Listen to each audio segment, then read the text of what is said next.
Muy buenos días a todos. La mesa que vamos a continuación tener la suerte de escuchar, cuando estuvimos programando la temática del Congreso, saltó una de las dudas que siempre a los técnicos de prevención nos ronda la cabeza, que era la eterna pregunta de cuando te toca evaluar una situación higiénica, siempre cala la pregunta de ¿se tiene que muestrear o no se tiene que muestrear? Para empezar. Si no se tiene que muestrear, mejor, porque así cuesta menos. Pero como ya se ha puesto un poquito más seria la historia, la gente tiene que muestrear, aparecía la segunda pregunta, que era ¿cuántas veces? ¿Dónde? ¿Cómo? ¿Y qué márgenes tengo yo para evaluar si la exposición es segura o no es segura? Hasta ahora únicamente teníamos unos valores límites de acción y una norma que había, que todo el mundo más o menos la conocía, que era la 689, que es la que da título a la ponencia de hoy. Para esa nueva norma que se modificó y que la gente del mundillo sabéis y conocéis, y alguno dice, bueno, esto es mucha carga estadística, es un poquito complicada, un poquito asquerosilla y tal, técnicamente difícil de digerir. Para eso, pues, tuvimos la suerte de poder contar con José María Rojo, que nos acompaña aquí en esta mesa. Darte millones de gracias, porque viene desde la otra punta, viene también del norte de España, del País Vasco, es funcionario del Instituto Nacional, es un alma mater del Subcomité 4 de Contaminantes Químicos de nuestro país y es un hombre que, en definitiva, sabe mucho y no se los da de eso. Es decir, hay gente que sabe mucho y se las da.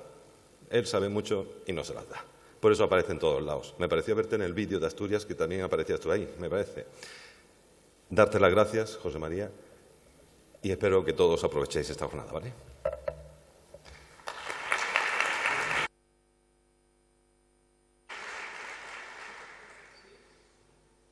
En primer lugar, dar las gracias por la amable presentación, al comité organizador por darme la oportunidad de explicar un poco, en este caso, la norma, como bien ha dicho Carlos, y también al comité científico, el comité organizador, pues por haber mantenido una mesa de agentes químicos, es decir, una mesa de un clásico, podríamos decir, en prevención.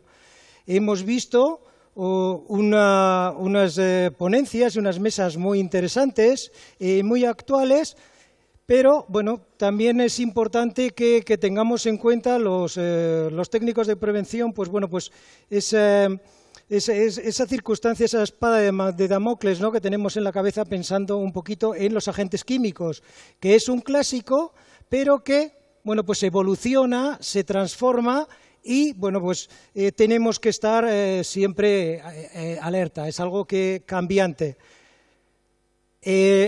Por ejemplo, pues esta mañana se ha hablado aquí de nanomateriales. Yo no había escuchado, entonces estamos hablando de agentes químicos o sustancias químicas que emergen de vez en cuando, unas circunstancias que nos pueden poner alerta para activar o para tener cuidado en ese tipo de prevención. Ayer también vi en una ponencia muy interesante de drones, cuando hablaban de toda la casuística, la normativa, todo lo que se nos viene encima, y en un momento pues hizo una llamada que, ojo, que estos materiales o que estos productos pueden tener grafeno y que eso puede provocar algunos efectos sobre las personas que trabajan con ello. Es decir, estamos hablando de materiales bueno, que pueden ser conocidos, clásicos, pero que emergen, como puede ser también el caso de la sílice, todo lo que ocurrió con tema de marmolerías, talleres de mecanizado de piedra y la silicosis y cánceres de pulmón que han provocado. ¿Qué quiero decir con esto? Que, bueno, yo creo que es interesante mantener un poquito actualizado el tema de agentes químicos, no olvidarlo. Hay riesgos, los riesgos emergentes, ahí están. Se habló aquí de la industria 4.0, de robots, de robótica colaborativa. Bien, todo eso perfecto. ¿Estamos pensando que probablemente hay involucradas sustancias químicas que pueden afectar la situación? Bueno, pensemos en esa situación y que estamos hablando de agentes químicos, un clásico, pero algo cambiante, es algo dinámico y que se mueve, y nosotros tenemos que movernos con ello. En este caso, la ponencia que voy a dar es, bueno, pues la evaluación o la exposición a agentes químicos y, bueno, pues cómo la norma europea, que ya se ha traspuesto a normativa nacional técnica, pues nos afecta y cómo nos da unas pautas para llevarlo a cabo. Teniendo en cuenta que cuando hablamos de evaluación de la exposición a agentes químicos desde el punto de vista cuantitativo, estamos con lo clásico, podríamos decir, de identificación o caracterización, de medición y evaluación de la exposición. Esta norma trata de esas actuaciones, ¿de acuerdo? Es decir, y solo trata de eso. Menciona métodos cualitativos y otras formas de abordar el problema, pero no hay que perder de vista esto. Bien, pues eso es un poquito lo que vamos a hablar. Y al final de la ponencia, dependiendo un poco el ritmo que llevemos, pues sí que quiero presentar qué es lo que está haciendo el Instituto Nacional al respecto sobre agentes químicos y sobre lo que se nos mueve. Bien, pues empezamos simplemente 2 diapositivas para poner en contexto y que, bueno, entiendo que son recordatorios en todos los casos. Es decir, ¿en qué marco normativo nos movemos?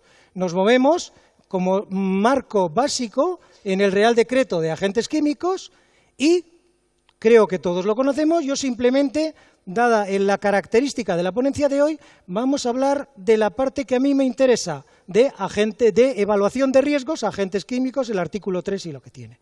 Y como pueden ver, estamos hablando que el propio Real Decreto dice para evaluar la exposición a agentes químicos hay que conocer, determinar la concentración de esa sustancia en el ambiente, en la zona de respiración del trabajador y compararla con un valor límite.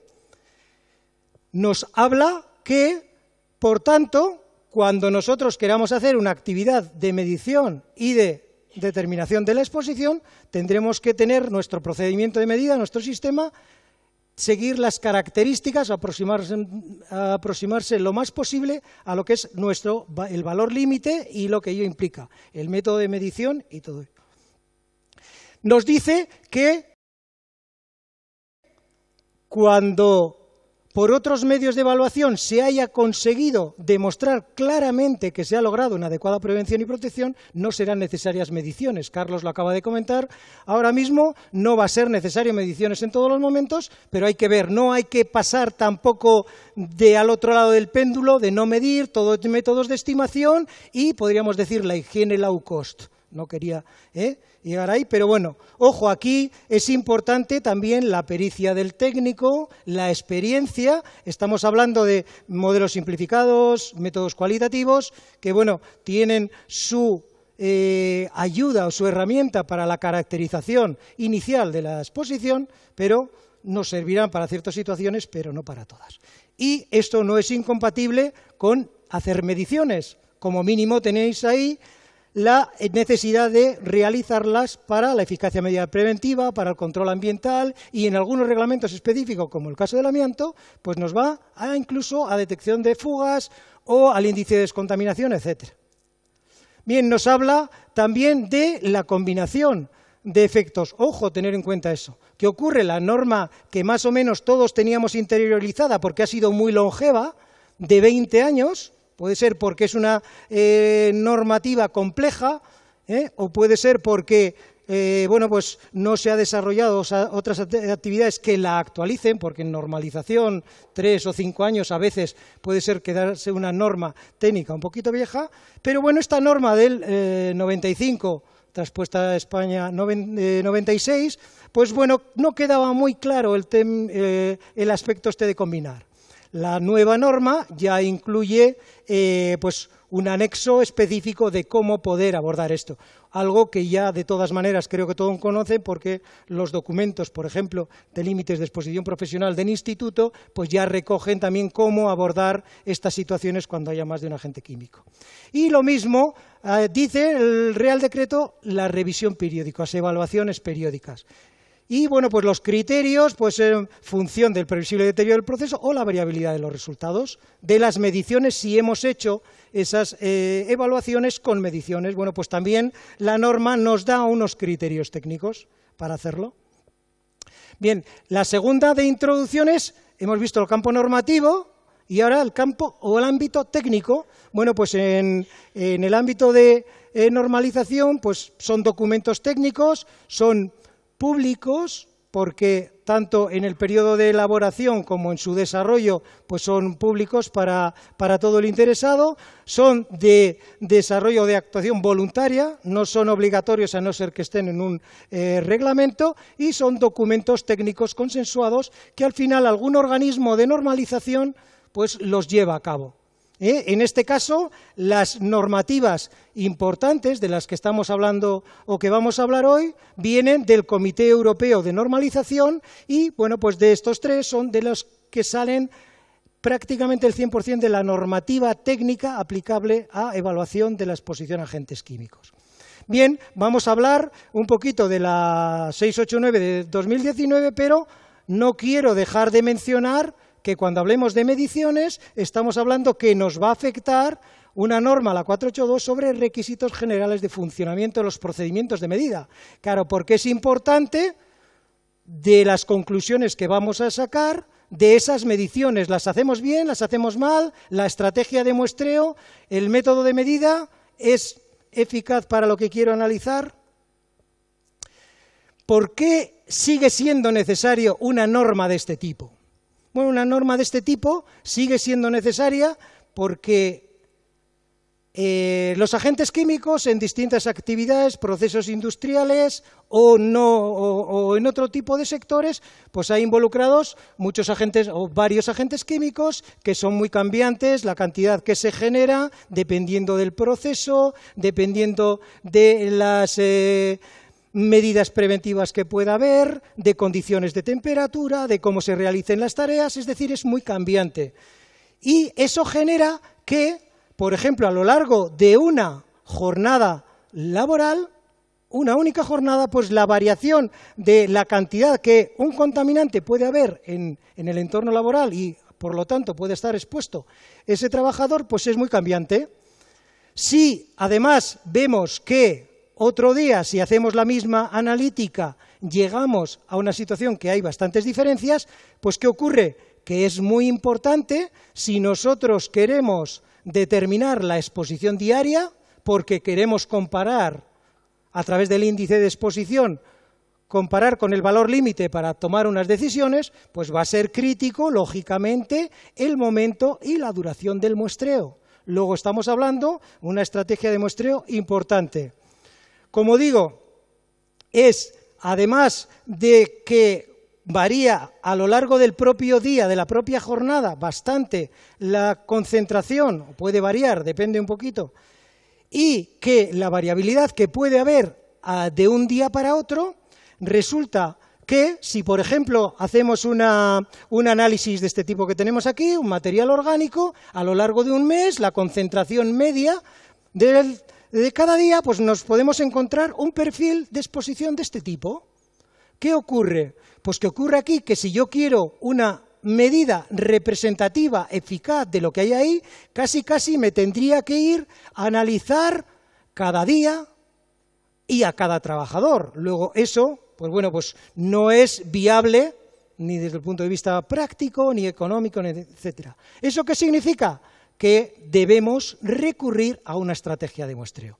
¿Por qué? Porque únicamente una medida de un valor de exposición diaria o incluso varios no es suficiente para determinar o demostrar con fiabilidad, como tenéis ahí, la conformidad de la exposición con el valor límite. Luego tenemos que establecer una estrategia de muestreo y por eso seguimos, no nos podemos deshacer de la estadística porque la concentración de un agente químico en el ambiente del trabajo sigue una distribución logarítmico normal en la mayor parte de los casos.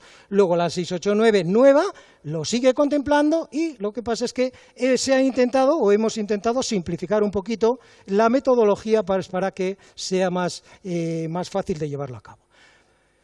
Por lo tanto, con este tipo de condiciones, lo que se pretende, ya lo intentaba hacer la 689 ya de la mitad de los 90, es que con un número reducido de jornadas nosotros podamos hacer una extrapolación al resto de días que no medimos y tener una garantía de que en esos días no se va a sobrepasar el valor límite. Eso es lo que queremos. Y eso necesitamos un número de resultados mínimo para poder tener un tratamiento estadístico robusto. Es decir, necesitamos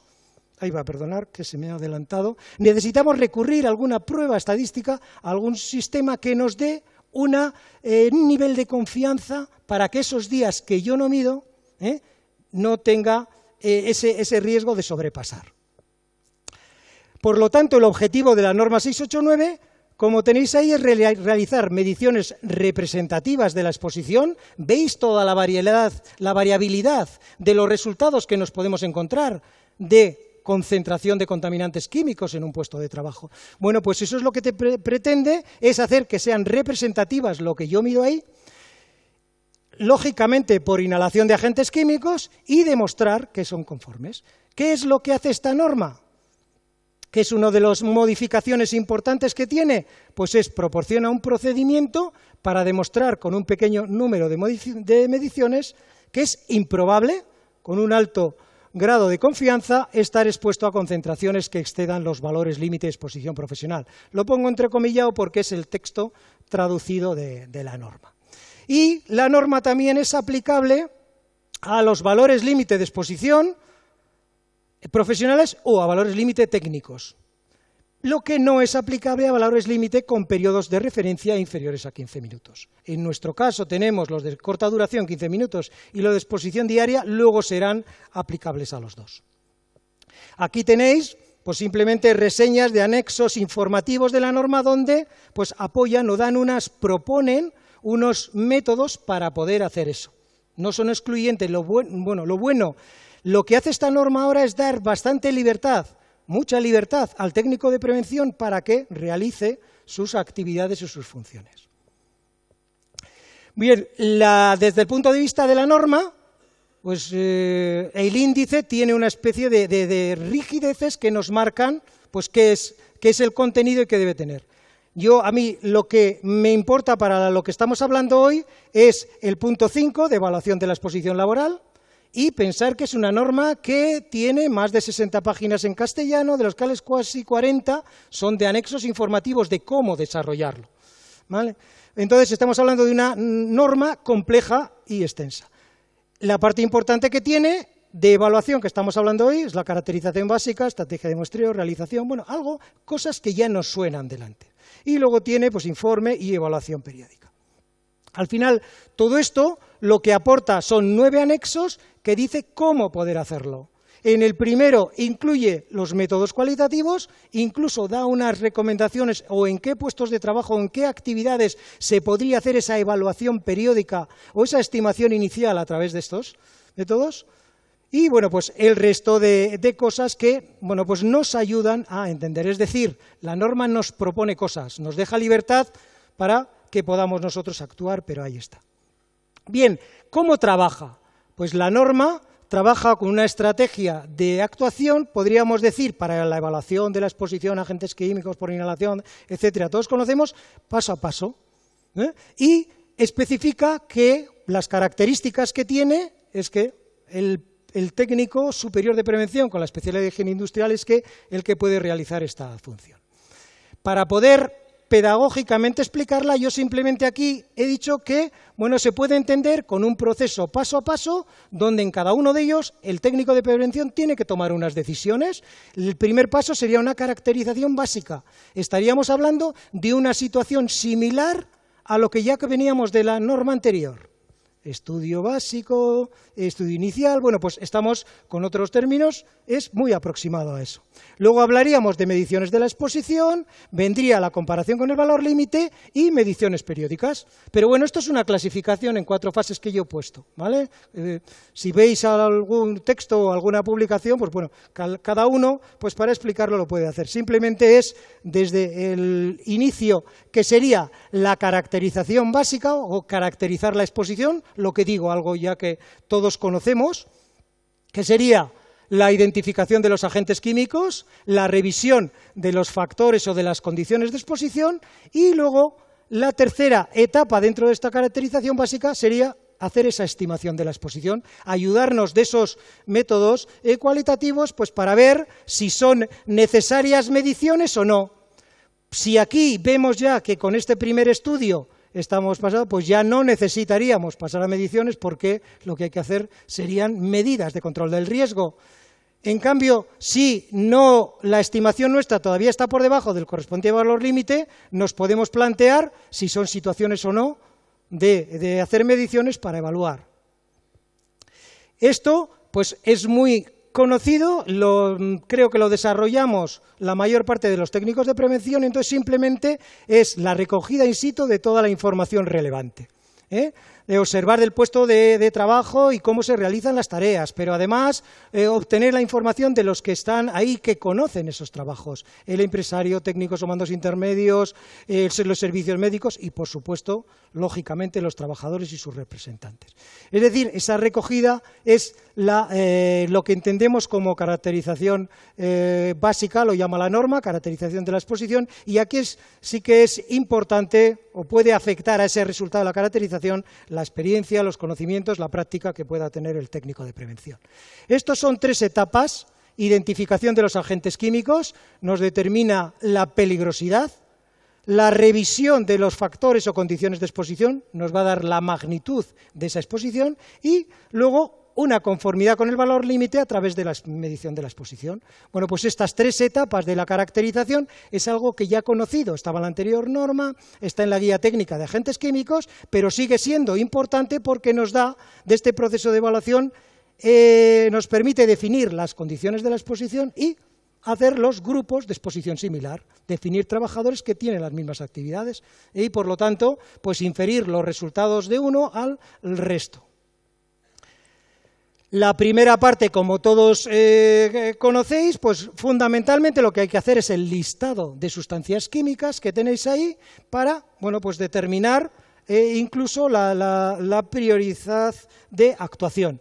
¿De dónde podemos obtener información? De la ficha de datos de seguridad, que nos darán información de peligrosidad, de sus riesgos, y nos ayudará a establecer procedimientos de trabajo seguro y medidas de control.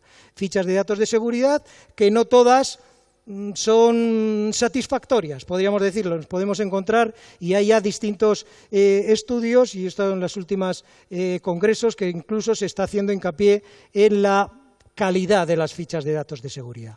La segunda parte, la revisión de los factores. Todos conocemos este tipo de factores que van a afectar ahí a la magnitud de esa exposición, a cuán grande va a ser esa exposición. Aquí, bueno, pues podíais incluir los equipos de protección individual, de equipos de protección respiratoria, son algunos de ellos, pero esta norma, para inferir sus resultados, no tiene en cuenta ni que se use los equipos de protección respiratoria ni su eficacia. No le afecta para los resultados y la verificación de la conformidad. La tercera sería la estimación. Con los datos anteriores, el técnico ya puede haber deducido dónde o en qué momento de la jornada se generan más contaminantes, qué tipo de tareas o cómo se desarrollan, dónde puede implementar o proponer medidas preventivas para actuar sobre esa situación.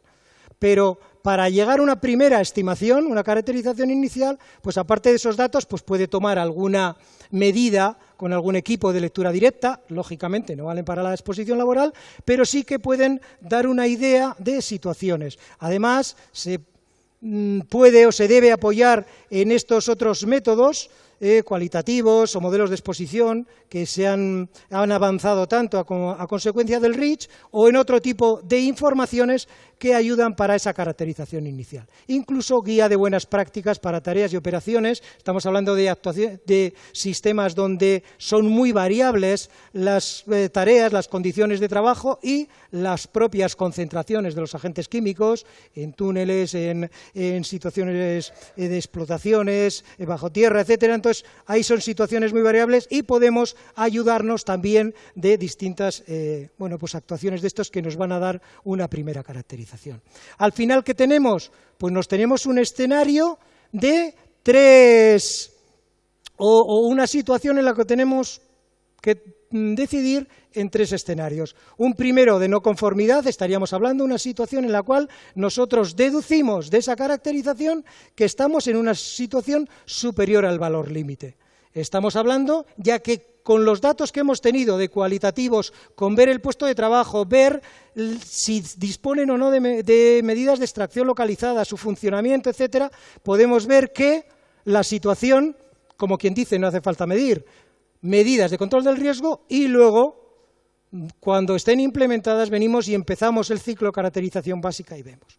La otra situación que nos podemos encontrar es que de los datos que hemos sacado de esa identificación, de esa revisión de las condiciones de la estimación, una situación muy inferior al valor límite. Y ahí, claro, podemos ver qué hacemos. Tomamos una decisión de que allí con los datos de estimación, datos aproximados, pues puedo estar pues tranquilo, o qué tipo de efectos puede tener la sustancia química. Puede haber más sustancia química que pueda combinarse y tener otros efectos. Es decir, de esas situaciones podemos llegar a concluir que no es necesario mediciones, estamos muy por debajo, pero lógicamente hay que hacer el informe, hay que proponer la evaluación periódica, hay que documentar todo de cómo he llegado yo a esa conclusión, qué métodos o qué metodología he utilizado para llegar a esa conclusión. Y, bueno, pues cuando tenemos sustancias, imaginaros, sospechosas de una toxicidad importante o que puedan entrar por vía dérmica, ya no si hablamos de cancerígenos, pues podemos llegar a concluir que hay que hacer mediciones porque no, aunque sea muy inferior al valor límite, pues el técnico de prevención necesita unos datos cuantitativos para poder reafirmar su posición. Y en este caso, ¿qué es lo que tendríamos que hacer? Pues recurrir a una metodología reconocida y valorada en este tipo de casos, como puede ser la 689. Y estaríamos también en la situación en las cuales, bueno, pues con esa caracterización no llegamos a tener unos resultados o unas conclusiones claras de dónde nos encontramos con respecto al valor límite. Y deberíamos, pues como digo, si decidimos hacer mediciones, pues continuar con un poquito la estrategia. Que el siguiente paso que establece la norma 689, y bueno, pues en este caso habría que constituir los grupos de exposición similar. Con los datos de caracterización básica nosotros podemos establecer eso. No voy a entrar en la definición por tema de tiempo, pero es algo que ya conocemos y por lo tanto pues está ahí. Lo único que cambia esta norma con respecto a la anterior es cómo yo confirmo que he hecho bien mis grupos de exposición similar. Es decir, lo que teníamos de la banda anterior desaparece y queda, pues nos da un método gráfico, nos propone un método gráfico para verificar si esos grupos de exposición y los resultados que obtenemos de las mediciones son válidos o no válidos para poder comparar con el valor límite. Pensar que esto es un punto crítico. Si yo tengo un dato de partida malo, pues probablemente la conclusión o la decisión que yo tome pues no va a ser la más acertada. Bien, y aquí es importante los métodos analíticos, los métodos validados. Bueno, pues simplemente conocéis el grupo de exposición, su definición, la incluye la norma, aparte de otras que utiliza de las normas de terminología, y bueno, lo importante o los objetivos es que la conclusión de alguna de las personas de ese grupo pues se puedan extrapolar al resto, ahorramos tiempo y costes, y bueno, pues eso es un aspecto importante. Luego, cuando ya no tenemos esto, tenemos que hacer la medición. Medición de la exposición a través de métodos de medición que sean fiables y representativos. Es decir, tienen que ser representativos de la exposición del trabajador y además tienen que ser fiables. El método que yo utilice de toma de muestra y análisis, mi método de medición, tiene que ser resultados robustos. Eso significa que tienen que cumplir unos requisitos, y los requisitos están asociados al procedimiento de medida, por eso hablaba yo de la otra norma 482, el tipo de muestreo y la duración. Le quedan 5 minutos. ¿Qué es lo importante de los técnicos de prevención aquí? Es que lo que deben recurrir es métodos validados, es decir, métodos publicados por organismos reconocidos que elaboran distintos procedimientos de validación de las metodologías y que cumplen la normativa. De esa forma estamos garantizando resultados fiables. El siguiente, el tipo de muestreo, lógicamente, lo que la propia norma, el propio reglamento nos dice, muestreos de tipo personal. Se utilizará siempre que sea posible y en algún caso esta norma habla de algún muestreo ambiental cuando sea difícil, etcétera. Pero debemos pensar en tipo personal. Siguiente aspecto importante, la duración total del muestreo. La pauta general, que aquí ha cambiado con respecto a la anterior, que antes había muchas posibilidades de muestreo y evaluación. Aquí el criterio general es que la duración total del muestreo tiene que ser similar al valor de referencia con el que vayamos a comparar. Si es de 15 minutos lo tenemos claro, si es el de 8 horas, la mayor parte del tiempo. Y si no, pues tenemos que ser capaces de demostrar de que tenemos controlado o sabemos qué es lo que pasa en el tiempo ese que no medimos, o que no hay exposición o que la exposición es similar a el tiempo que yo he establecido.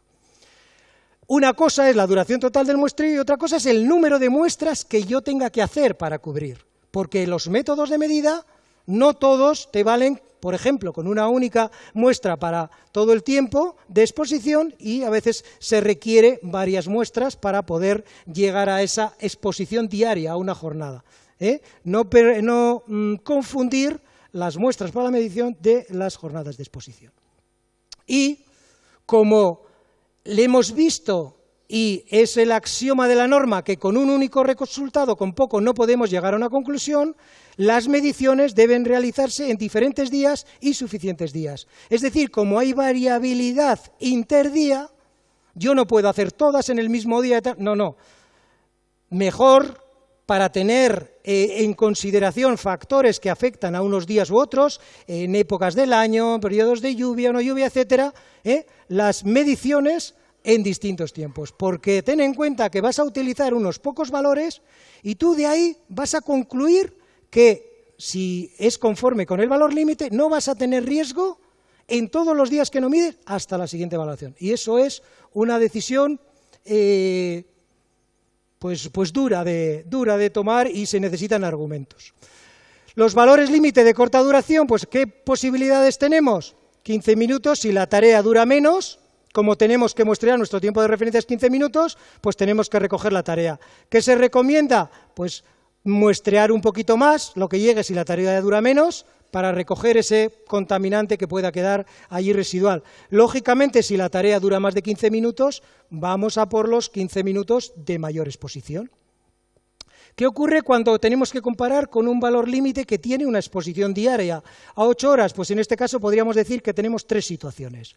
Si el tiempo de exposición es inferior a las 2 horas, tenemos que medir sí o sí todo el tiempo que está expuesto. Y las otras 2 situaciones podríamos decir que ocurre cuando podemos decir que estaríamos en una situación, una evolución regular de la exposición, más o menos constante, y en ese caso, bueno, pues estamos hablando de mínimo 2 horas para poder determinar, y el método pues se establece ahí.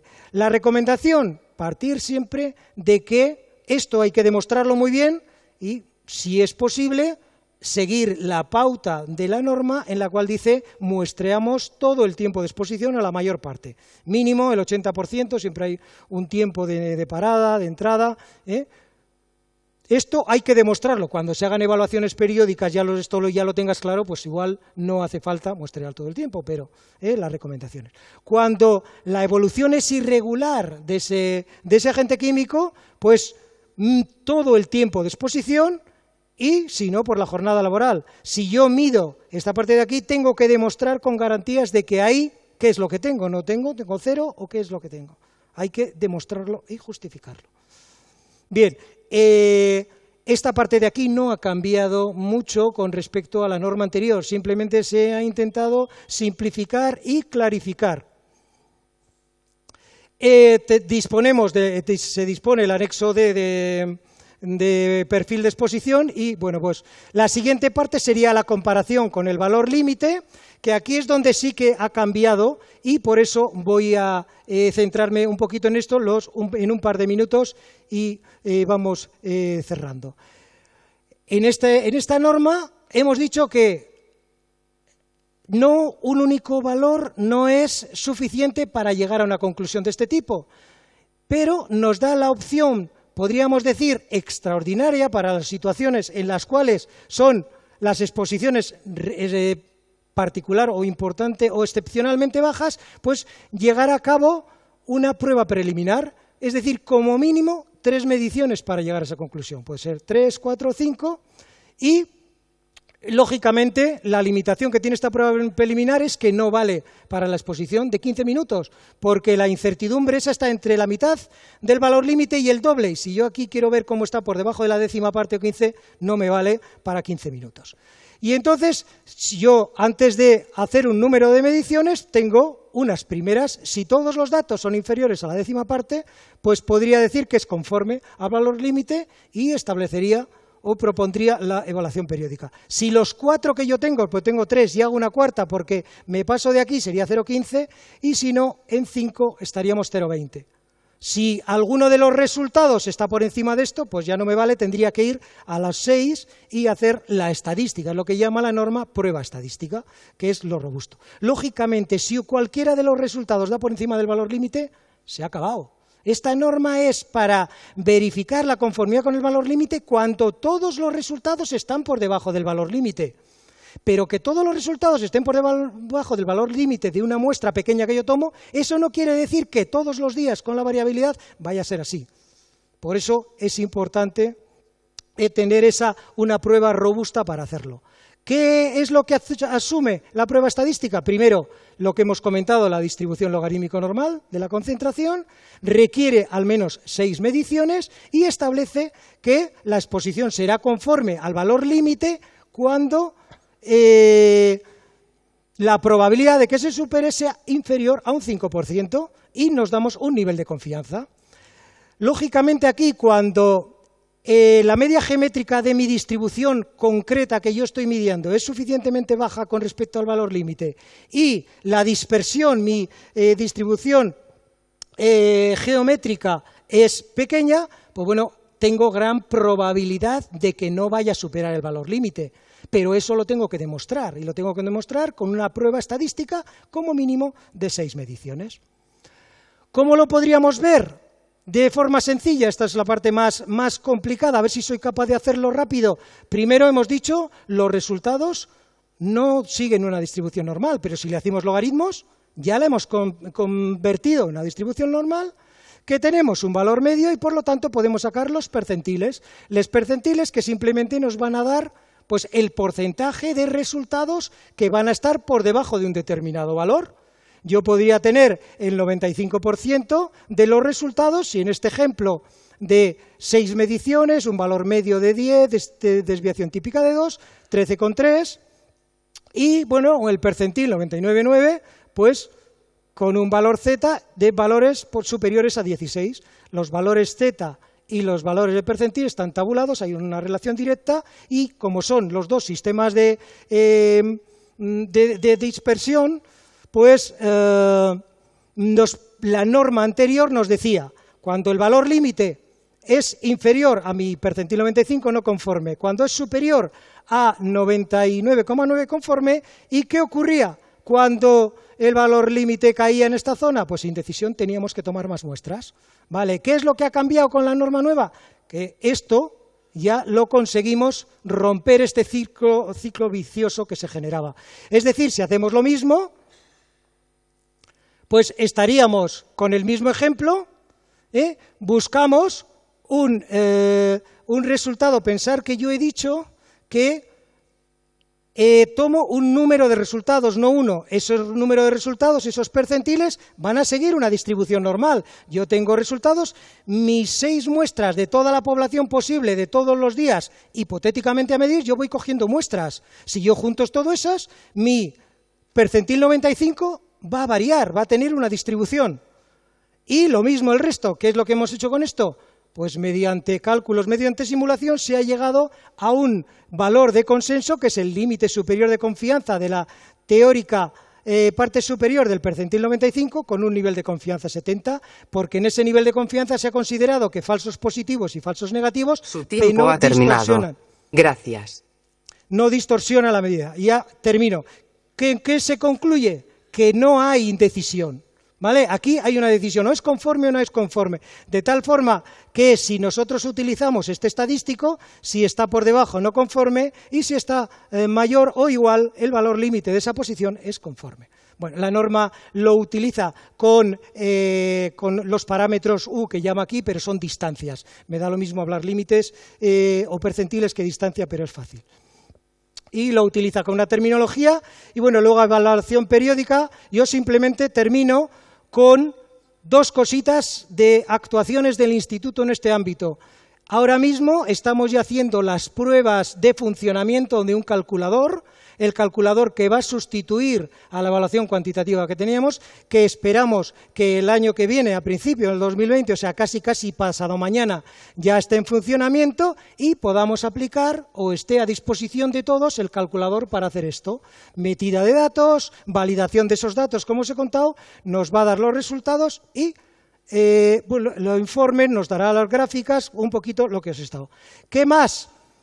Pues lógicamente la actualización de la guía técnica tiene sus pautas, estamos en ello, lo que pasa lleva otros ritmos. Mientras tanto se ha hecho formación en los centros nacionales, se ha hecho formación ofertada o a demanda y lo último que podéis recoger, que puede ser importante para las mediciones de la exposición, es que en este año se han publicado 2 folletos para el muestreo de materia particulada y otro para muestreo de gases y vapores, donde incorporan ya los criterios de la 689 para dar unas pautas a los técnicos de prevención de cómo hacerlo.